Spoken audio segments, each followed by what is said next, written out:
Okay, we're rolling for another fragrance review, and this time it's back on the EDP. So this is a more recent purchase of mine. This is Yves Saint Laurent Y. Now I've never bought an Yves Saint Laurent before that I'm aware of, but due to how this is, I'll try and break it down as easy as I can. With this whole line, the EDP, the EDT, I think there's a perfume as well, and I think there's even an elixir now. Every bottle is the same design. The colour is slightly different. It's like a bluey clear through bottle, and they all look the same. And it's only when you obviously look on the sticker on the bottom that you know the difference. Now, that can be a nightmare if you make the mistake of like buying what you think is an elixir and you think, oh, it's money off, and you end up with an EDT or whatever. So just be mindful of this going into it, because again, this wasn't a blind buy. I actually did test this out, and the mistake I made was that I didn't leave it long enough on the dry down. Now, I have mentioned this before, that the dry down, if anything, with an EDP is probably more important than the initial burst of the fragrance when you apply it to the skin. Again, you can do it on cards, but ideally you want to be able to test it on your own skin.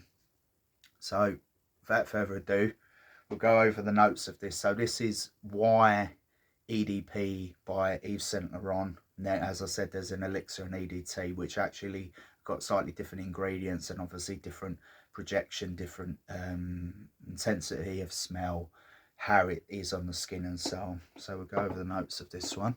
So I've done the last two videos or reviews were EDTs, but this is back on the EDPs, which I tend to find overall better value for money. You pay a bit more, but you at the end of the day you get what you pay for. Not always, but in the instance of fragrances, I think that most people would agree you pay a bit more and you get the longevity and the projection and the strength, so it's worth it really.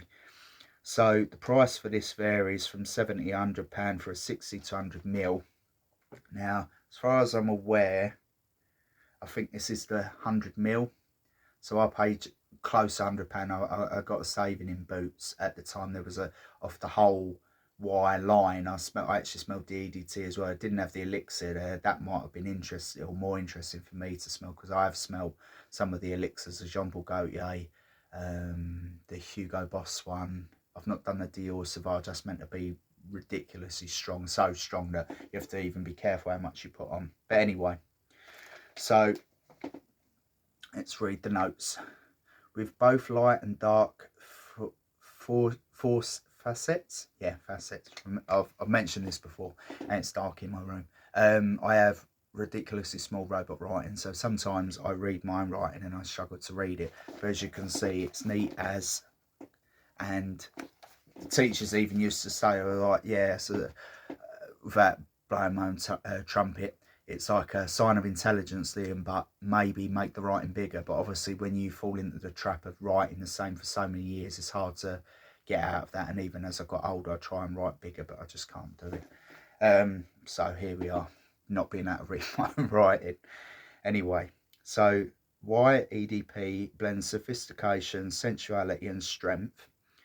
So again, like I've written this down, it's like marketing spiel, so I'll try and get past some of this and actually get to the notes, because they all say this, they all big themselves up, and then again, it's the proof is in the pudding and when you smell it. So woody and aromatic, the original EDP opens with fresh notes of bergamot and ginger, enhanced by juicy green apple for powerful freshness. Sage and juniper bring masculinity even, contrasted with the elegance of geranium, absolute and lavender, two floral notes at the heart of Y, which is the formula. It's called Y. At the base, a mysterious blend of sensual wood and frankincense is uncovered, reinforced by a smoky vetiver for intensity. Now, funnily enough, that ends on a key note, and why I actually don't like this so much in terms of that intensity, that again, on paper it sounds like a perfect blend. Like, again, if there's some ingredients in there that you like, there might be some ingredients that people just they don't agree with. And again, there can be people's smell and perception of smell can be completely different. So even though it like mentions apple in this, in comparison to say my last review, which was for the Unforgivable EDT, I can pick up on certain notes in that really well because they're very pronounced, wherein certain other formulas people might smell the vanilla different, or say the apple they smell it as orange, so they're along the same ballpark of a citrus.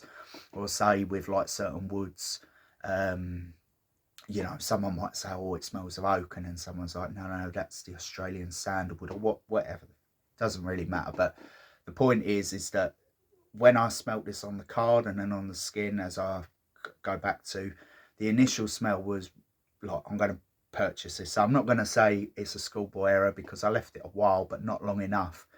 And the problem with this is, again, as I alluded to on the last note, the intensity just isn't there. Even from the start, it's very nice and pleasant, but it just pretty much, on me at least, it just stays as a skin scent.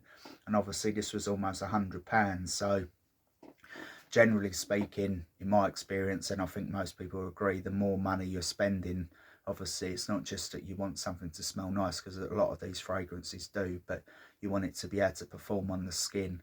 And obviously if you're going out and you're hot or cold or whatever, and depending on the environment you're in, or what you're doing within the environment, that can completely change the dynamic of the fragrance on the skin. So without further ado, I do the spray test on my arm. But as I said, it is very pleasant. It's just the problem with it is more the intensity, and the longevity just isn't great. And especially for an EDP, that's why, as I mentioned before in previously or earlier in the video, there's actually an EDT, the EDP, I think there's a Parfum, and then there's the Elixir.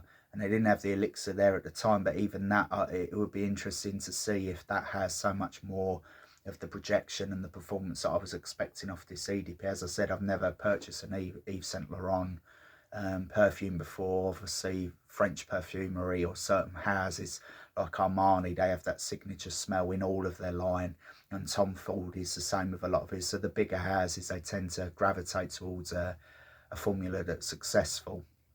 And the weird thing is, I've later found out looking online, it's actually a well-reviewed, very popular fragrance. So anyway, on to the actual notes and the smell and the breakdown.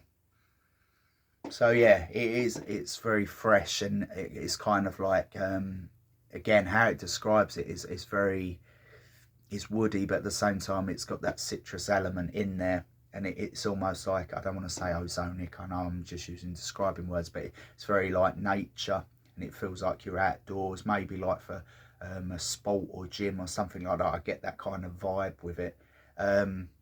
Even so much so it could be considered for clubbing, because again, it's like a fresh, it's clean scent. And it's kind of smoky as well, so hence why I go into the fact that it could be used in that club kind of, or clubbing environment, or bars or pubs, and not so much pubs, but bars and clubs. But again, this is just very short-lived, this experience, this smell. It doesn't really change on the skin, which again, if anything, that's more like how the EDTs are designed. So personally, it's a bit of a disappointment because of the price range that I'm paying. Maybe if it was £30–40 for the experience that I receive, then I could justify that £30–40, or maybe even £50 for this as an EDT. But this is meant to be an EDP, and in terms of most of the other EDPs I've reviewed or gonna review, I find it kind of a bit of a letdown, really. But the smell itself is solid, like I would say like an 8, a solid 8. But because of the price and because of the longevity, and it just stays a skin scent, and the projection just on me isn't there, whether I'm hot, cold, gym, going out, whatever. And I've only had this a few weeks, or sorry if it's actually been a few months now, but I hardly wear it because of that reason, and I've got better fragrances to use. So personally, yeah, I'd still give it a 7/10.